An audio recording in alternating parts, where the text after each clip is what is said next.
ഇന്നൊരു കുട്ടി ഷോപ്പിങ്ങിന് പോകാൻ വേണ്ടി റെഡിയായിട്ട് നിൽക്കുന്നതാട്ടോ. കുറച്ച് ദിവസമായി പ്ലാൻ ചെയ്തിട്ട്, പക്ഷേ ഇന്നാണ് പോകാൻ പറ്റിയത്. പിന്നെ വണ്ടി എടുത്തിട്ടും കുറച്ചായല്ലോ, അതുകൊണ്ട് നല്ല രീതിക്ക് പൊടിയൊക്കെ ഉണ്ടായിരുന്നു. അങ്ങനെ അതൊക്കെ ക്ലീൻ ചെയ്ത് നേരെ പോയത് കാരക്കമണ്ഡപമുള്ള സ്റ്റുഡിയോയിലേക്കാണ്.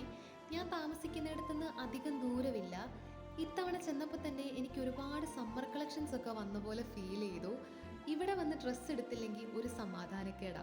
ഇവിടുത്തെ ഡ്രസ്സ് മാത്രമാണ് കറക്റ്റായിട്ട് ഫിറ്റ് ആവുന്നത്.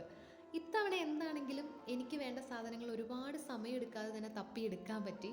എന്നിട്ട് നേരെ ബില്ലൊക്കെ ചെയ്ത് പാർക്കിങ്ങിലോട്ട് പോയി. അവിടുന്ന് വണ്ടി എടുത്തതേ ഈ കാണുന്ന സോഡാ സർബത്ത് കടയിലേക്കാട്ടോ പോയത്. ഞാൻ സ്റ്റുഡിയോയിലേക്ക് കയറുന്നതിന് മുന്നേ തന്നെ ഇത് ശ്രദ്ധിച്ചിട്ടുണ്ടായിരുന്നു. അവിടുന്ന് ഒരു ലൈമൊക്കെ കുടിച്ച് വീടിനടുത്ത് തന്നെയുള്ളൊരു സൂപ്പർ മാർക്കറ്റിലേക്ക് ചെന്നു. സത്യം പറഞ്ഞാൽ ഞാൻ ഇതുവരെ ഇങ്ങോട്ടേക്ക് വന്നിട്ടില്ല. ഒരുമാതിരിപ്പെട്ട എല്ലാ ഐറ്റംസും ഇവിടെ ഉണ്ട് കേട്ടോ. അങ്ങനെ അവിടുന്ന് ഷോപ്പിംഗ് ഒക്കെ കഴിഞ്ഞ് തിരിച്ച് വീട്ടിലേക്ക് പോവാണേ. Okay, by.